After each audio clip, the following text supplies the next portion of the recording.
Welcome once again to Lehto's Law. Here's Steve Lehto. It's been a while since we talked about catalytic converters. The problem is of people stealing those. You go out to fire your car up one day and it makes a racket.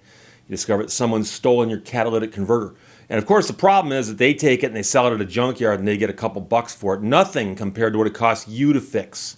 I understand they get more than a couple bucks. I'm trying to be figurative here to make the point that what they make off of selling the stolen converter is nothing compared to the cost it is to you to get it fixed or the cost to society in general.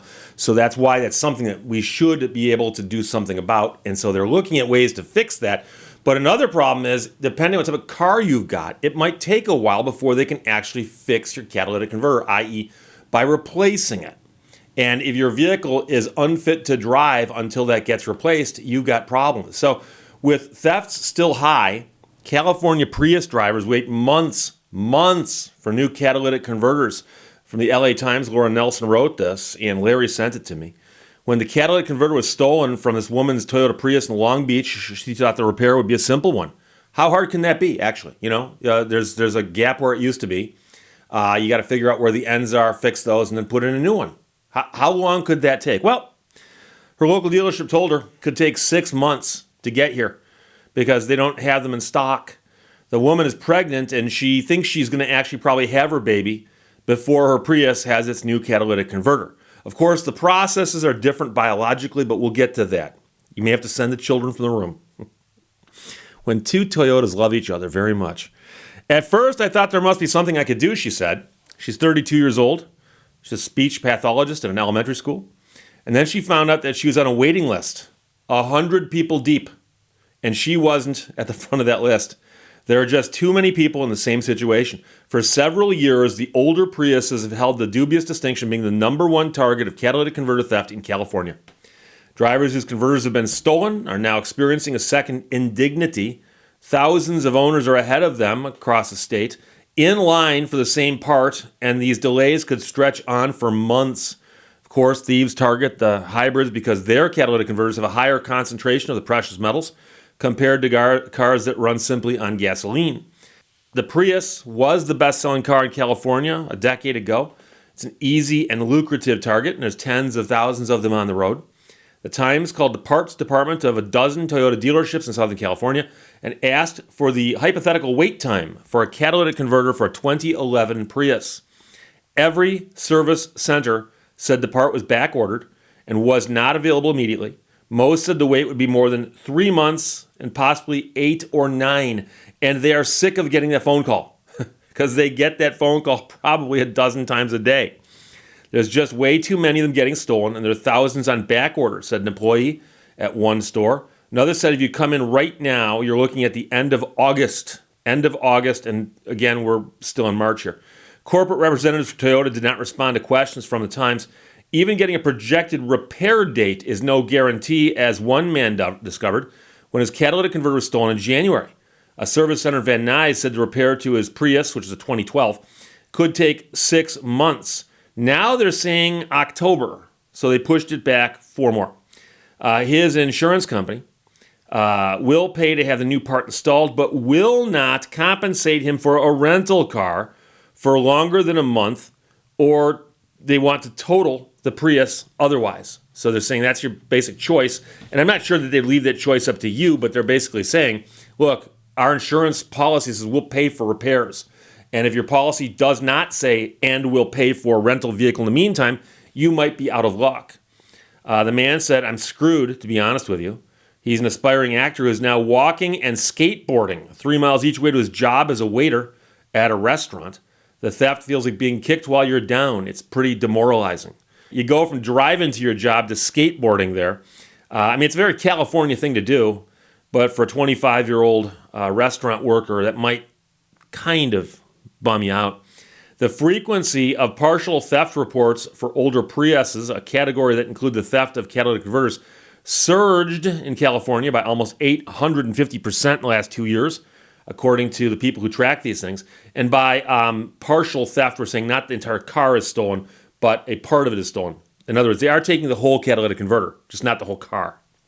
There has been a stark increase in the number of catalytic converter thefts in Los Angeles this year, according to the police chief there. with 406 more reported in the last 5 weeks of 2023 compared with the same time period in 2022.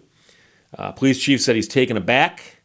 The thefts can be done in under a minute and are easy pickings for crews searching for favored makes and models of cars. So some frustrated Prius owners are abandoning the hybrids altogether. Some people are trying to find other places to park them. And they are also, believe it or not, talking to people about inscribing VINs, vehicle identification numbers, or other identifying features onto the catalytic converters in an attempt to trace them. Because that's one of the problems they have, is that police encounter somebody in traffic who appears to be up to no good. And let's just assume they approached the car on a typical traffic stop, and let's assume they had good cause to pull the vehicle over. As they walk up to the car, they see the back seat stacked this high in catalytic converters. What do? If they didn't catch them in the act, what can they do? So one of the things they're talking about now is possibly passing a law making it illegal to possess catalytic converters without some documentation to prove that you are rightfully in possession of them. So one bill introduced last year in Sacramento would have required that car manufacturers put the vehicle identification numbers on the catalytic converters. That bill, however, failed in the assembly. So they tried to pass a law and it was struck down. 2 other laws that took effect this year require recyclers and junk dealers to keep proof that their catalytic converters are obtained legally and bar people from purchasing devices from anyone other than an authorized seller. And I suspect what that's going to do when you pass a law like that in California, and I don't know, there's a couple states nearby. California borders a few other states. I suspect a lot of these vehicles are being driven across the border, loaded with catalytic converters, and offloaded in another state and driven back in. In Los Angeles, this is just a city law. It could soon be illegal to possess a catalytic converter without proof of ownership, such as a bill of sale or a note from the previous owner. So obviously police are going to pull you over and go, hey, you got a catalytic converter under there? How's that working out for you? You got proof you own it? Well, it's attached to the car I bought. Yeah, I can show you the bill of sale for the car. But if you're driving around with a stack of those converters in your back seat, you get pulled over. That bill would make it illegal for you to do that unless you've got bills of sale or notes from the previous owner. Now, the question is, you hand over to the police officer, say, yeah, I got a note right here. And you hand this note over and say, there's your note. The city council voted 8-4 on Tuesday to tentatively approve an ordinance that would make the violation a misdemeanor, punishable by up to $1,000, up to 6 months in jail, or both. The ordinance is slated for a second vote in April. Similar laws have been adopted in other Southern California cities, including Desert Hot Springs, Mission Viejo, Irvine, and West Hollywood. San Fernando Valley Councilman John Lee said that the LAPD have complained that it is near impossible to hold catalytic converter thieves accountable for the crimes. Tracing such a device back to its owner and proving someone holding the device was involved in the theft can be tricky. Now, of course, if you are in possession of stolen property, that's not going to be necessarily that difficult to prove if you could show where that thing came from and it was stolen. So that's always the issue, is obviously they catch somebody in the act. They're underneath the vehicle at night. It's not their vehicle, and they've got tools with them that they appear to be using to try to remove the catalytic converter from the vehicle. Then, yeah, you caught them red-handed, okay? And that's obviously the best scenario. On the other hand, they manage to get the converter off, throw it in the back of their car. They drive 20 miles. Police officer pulls them over. And let's assume it's a good stop.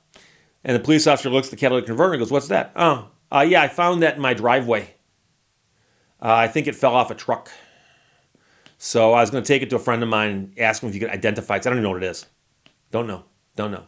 Now, what if somebody managed to put those two events together? That is, the catalytic converter got removed from a car over here and has been found in the backseat of a car over here, 20 miles away. Theoretically, you can take this catalytic converter and this vehicle has not been touched and put them together and go, oh, look, it all lines up. Those cut marks, everything lines up. This is that one that came off this car. Okay, now you can prove it's stolen. You still can't prove this guy stole it. Now, if you were to do a lawful search of the vehicle and find the tools in there, that would go a long way towards showing that you might have some knowledge as to the fact that it's stolen. And also, and here's the interesting one, and there might be some other way to connect this up. Find witnesses who saw what kind of vehicle is nearby, that kind of thing. But it is, as they're pointing out, so difficult because there are probably some nights in California where hundreds of these get stolen across the entire state, right? And so they pull somebody over and they got 3 catalytic converters in their car. They're probably up to no good, but so many were stolen that night. But how do they know which 3 these are? So they got to do something. So I like the idea of making it a crime. I also like the idea of people putting their VINs onto the converters. And I also like the idea about requiring paperwork. But it does seem to me at this point that they should be able to say, look, you can't have one in your possession without paperwork. Because if you legally bought one, you go to the dealership to buy one, you're driving back to your house, you get pulled over, hey, you got a catalytic converter in your car. Yeah, I just bought it. Here's the receipt. Oh, okay. Meanwhile, the woman we mentioned at the top faces the prospect of being without a car during her entire pregnancy. So she had a mechanic install a catalytic converter that is not approved by the California Air Resources Board. The fix cost her $600, and it saved her hundreds of dollars in getting rides elsewhere.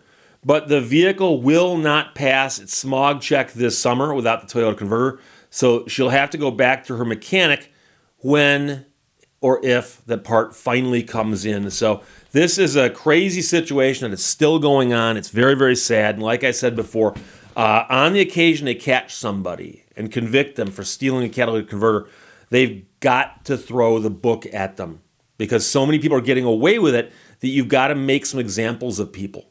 And I hope they catch people and catch them at any level, whether it's a person who's stealing it, a person who's fencing it, the person who's laundering it, and shut this down. Because if you think about it from an economic viewpoint, I'm not even talking about morals here. I'm just talking about economically. The economy, okay? Money, okay? But I'm again, just for a thought exercise. You have a car with a catalytic converter on it. You come out in the morning and somebody has roughly hacked it off. You don't have a car for a while. Now you're wasting money on a rental, for instance. You eventually get a new catalytic converter installed in your car. That's going to cost you the cost of a catalytic converter, the cost of putting it on, and probably the cost of replacing the things it's attached to, because they probably roughly hacked those out. So pipe on this side, catalytic converter in the middle, probably some hangers, and it's a whole bunch of money. And compare the money of the rental vehicle and whatever other associated things that be done to the vehicle to fix it, along with the parts and labor of actually fixing it, and stack that amount of money up over here, and then stack it up against what the person who stole it made. And you realize, if we actually are looking at this economically, it's a really, really wasteful thing for our society. Now, I mentioned earlier, I said, I'm not even talking about the morals here. Morally, it's wrong also. Okay, people who steal, if they get caught, should be punished, and they shouldn't steal. But I'm simply pointing out that that's one of the reasons that they need to jump on this, because I know that what they're saying is, well, it's just pieces being stolen off of cars. People have got insurance. There's more important crimes out there. Well, I understand that there are some crimes that are worse than other crimes, okay? So I'm not saying that you should necessarily give someone life in prison, because that's what they get in California, because there's no death penalty. I'm not saying that, but I'm just saying that you have to look at it and go, it is such a wasteful thing. Such a wasteful thing that you've got to take that into account also. So it's a crazy story. It's especially hitting people who drive the Priuses in California. And there is a long backlog waiting for parts. So Larry, thanks for sending it from the LA Times. It's an extremely long piece. Laura Nelson found a whole bunch of people to talk to. And they're from all walks of life, all parts of the state. The only thing tying them all together is that with theft still high, they have to wait months for the new catalytic converters for their Priuses in California. Questions or comments, put them below. Let's talk to you later. Bye-bye. Thank you for watching Lehto's Law. Life is an experiment in which you may fail or succeed. Explore more. Expect least.